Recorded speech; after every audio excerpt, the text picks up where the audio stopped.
अस्सलाम वालेकुम स्टूडेंट्स, हम नाइन्थ का चैप्टर नंबर 2 पढ़ रहे हैं बायोलॉजी का। उसका नाम है बायोडाइवर्सिटी और आज हमारा सेकंड टॉपिक है 2.2 विच इज़ दी क्लासिफिकेशन। तो हमने ये देखा कि बायोलॉजी जो है वो बहुत डाइवर्स है, लाइफ जो है वो बहुत फैली हुई, उसकी बहुत वैरायटी है। तो हमारे पास हमारी बुक ने हमें बताया कि हमारे पास कितनी मिलियन स्पीशीज़ हैं। ऑलमोस्ट 2 मिलियन स्पीशीज़ जो हैं वो अभी तक डिस्कवर हो चुकी हैं और इस 2 मिलियन में से 1.5 मिलियन जो हैं वो एनिमल्स हैं और हमारे पास जो 0.5 हैं वो प्लांट की स्पीशीज अभी तक डिस्कवर हो चुकी हैं। और बायोलॉजिस्ट ये कहते हैं कि अभी एक बहुत थोड़ी रेशो है, इससे बहुत बड़ी रेशो अभी अनडिस्कवर्ड पड़ी है। तो ये हमारे पास इतनी बायोडाइवर्सिटी है।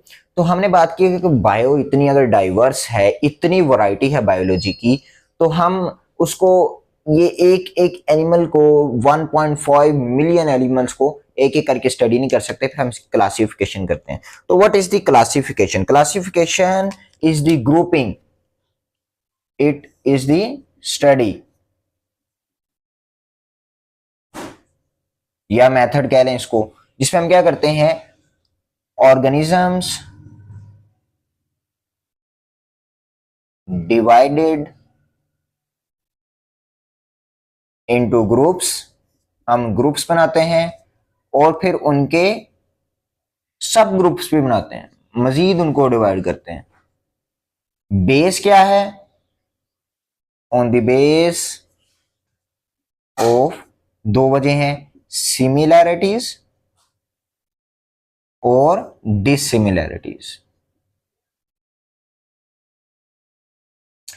हम ऑर्गेनिजम्स की सिमिलैरिटीज को देखते हैं, डिसिमिलैरिटीज को देखते हैं और उनके ग्रुप्स भी बनाते हैं और उनके सब ग्रुप्स भी हम उनको बनाते हैं। अच्छा, बात रही ग्रुप्स और सब ग्रुप्स के बाद, यहां पर हमने कहा सिमिलैरिटी डिसिमिलैरिटीज। ये सिमिलैरिटी और डिसिमिलैरिटी हैं, या तो ये होंगी फिजिकल फिजिकल ये भी दिखने में वो इस तरह का है और ये इस तरह की चीज है, तो ये एक जैसे लग रहे हैं तो इनको हम एक ग्रुप में रख देते हैं। ये है पुरानी तरतीब। लेकिन अब जो मॉडर्न तरीका है वो जेनेटिक्स का है। हम जीन लेवल पे जाके स्टडी करते हैं और ऑर्गेनिजम्स की सिमिलैरिटीज जीन लेवल पे जाके देखते हैं, डिसिमिलैरिटीज को भी, और फिर इस बेस के ऊपर जो है ना ग्रुपिंग हम और सब ग्रुपिंग वो करते हैं। अब हमारे पास क्लासिफिकेशन के दो एम्स हैं।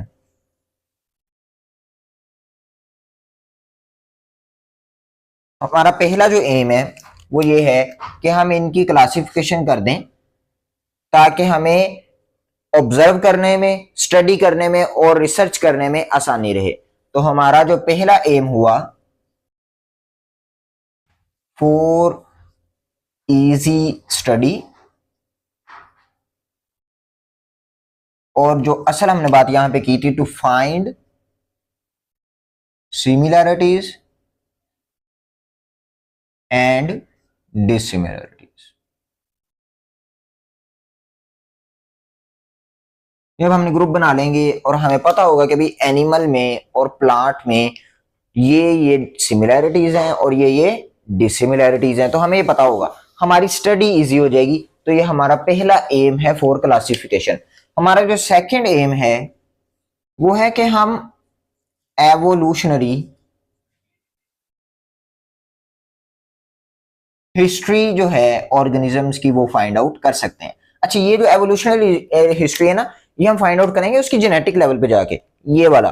तो अगर उनका जीनोमिक लेवल, तो हम कहेंगे भी इनकी एवोल्यूशनरी हिस्ट्री भी सेम है। तो ये जो बाकी कैरेक्टरिस्टिक्स हैं कि हम फिजिकल हो गए, तो वो हम कहेंगे ये पर हमें प्लांट नजर आ रहा है, ये हमें एनिमल नजर आ रहा है। लेकिन जो हमने ये एवोल्यूशनरी हिस्ट्री फाइंड होगी ना, तो ये मोस्टली फिजिकल पे भी होती है, लेकिन मोस्टली किस बेस पे जाके, हम किस लेवल पे जाके करते हैं, अब जेनेटिक बेस पे, जो न्यू स्टडीज हैं हमारे पास। अच्छा, इसके बाद हमारे पास है ना कुछ एडवांटेजेस लिखे हुए हैं क्लासिफिकेशन। एडवांटेजेस,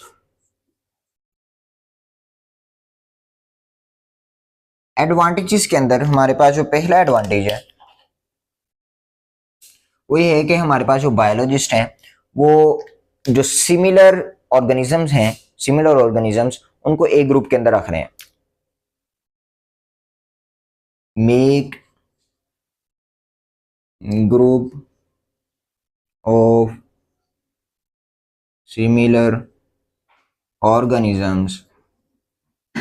अब ये जो हमारे पास ऑर्गेनिज्म है, इनकी फिजिकल कैरेक्टर,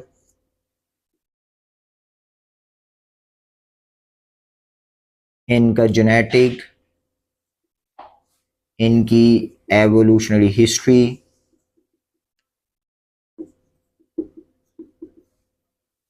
और इनके मजीद जो हैं वो करेक्टरिस्टिक्स, रिलेशंस जो हैं वो सेम होंगे।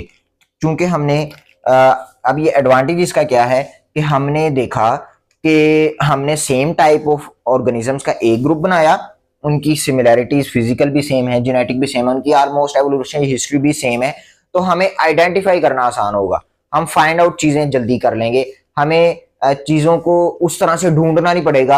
हम कहेंगे ये ऑर्गेनिज्म एक ग्रुप में है और इस ग्रुप की ये कैरेक्टरिस्टिक है, तो फाइंड आउट हो गई। तो इस तरह से हम जल्दी से फाइंड आउट इसको कर सकेंगे। तो जो सेकंड एडवांटेज हमारी बुक में लिखा हुआ है वो कहते हैं कि it provide framework to compare the organisms.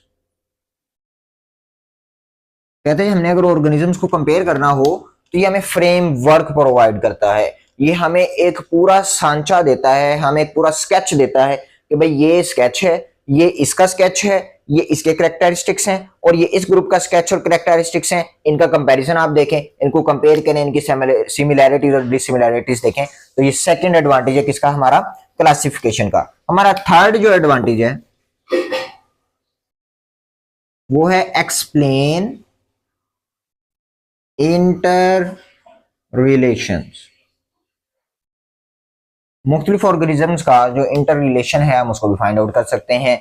हम मुख्तलिफ जो स्पीशीज हैं, लाइक अभी हमने बात की एवोल्यूशनरी हिस्ट्री की, तो वो भी जो है इंटर रिलेशन से रिलेटेड आएगी बात कि इनके क्या क्या कैरेक्टरिस्टिक्स जो हैं वो सिमिलर हैं, तो हम इनका इंटर रिलेशंस निकाल सकते हैं बाय क्लासिफिकेशन। ये भी इसका एक एडवांटेज हो गया। फोर्थ जो एडवांटेज है, help in identifying new species. अब हमने एक नई स्पीशीज डिस्कवर की, बैक्टीरिया की फंजाई की किसी और चीज की।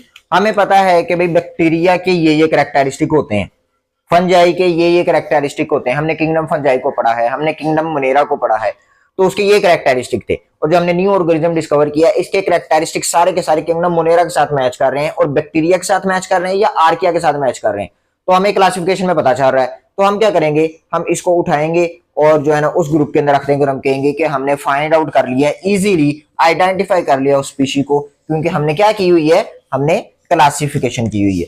तो हमारा जो फिफ्थ पॉइंट है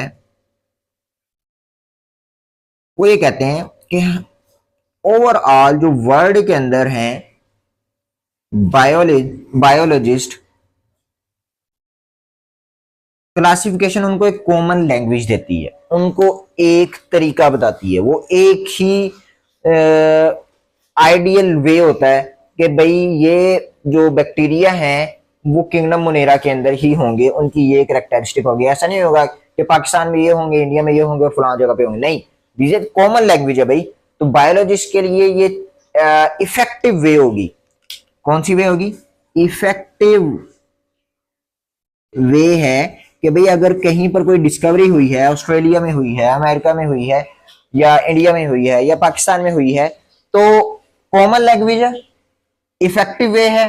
हम अगर उनकी जुबान, अफ्रीकन जुबान अगर हम नहीं भी समझते, लेकिन उन्होंने जो क्लासिफिकेशन के थ्रू और उसकी आइडेंटिफिकेशन की होगी, हमारे लिए ये कॉमन लैंग्वेज बड़ी इफेक्टिव वे होगी कि हम फाइंड आउट कर पाएंगे कि उस बंदे ने क्या वर्क किया है और उसने इसको इस ग्रुप के अंदर, इस क्लासिफिकेशन के अंदर क्यों रखा है, और ये ऑर्गेनिज्म किस तरह के कैरेक्टर शो कर रहा है। तो इस तरह से हमारी इफेक्टिव भी हो जाती है, कम्युनिकेशन तेज हो जाती है। तो ये हमारे एडवांटेज थे 5, किससे रिलेटेड, क्लासिफिकेशन से रिलेटेड, कि जब हम चीजों को क्लासिफाई कर देते हैं तो हमें क्या क्या एडवांटेजेस मिलते हैं। तो ये हमारा क्लासिफिकेशन की हमने डेफिनेशन देखी है, ये थोड़ी बहुत एमसीक्यू से रिलेटेड बात है, किस बेस पे हम क्लासिफाई करते हैं वो हमने देखा। एम्स क्या है, क्यों क्लासिफिकेशन करते हैं, वो हमने 2 देखे, और फिर आखिर पे हमने एडवांटेजेस देखे। इससे रिलेटेड अगर आपका कोई क्वेश्चन है तो आप पूछ सकते हैं कमेंट के अंदर। मिलते हैं इंशाल्लाह अपने अगले लेक्चर में। अस्सलाम वालेकुम।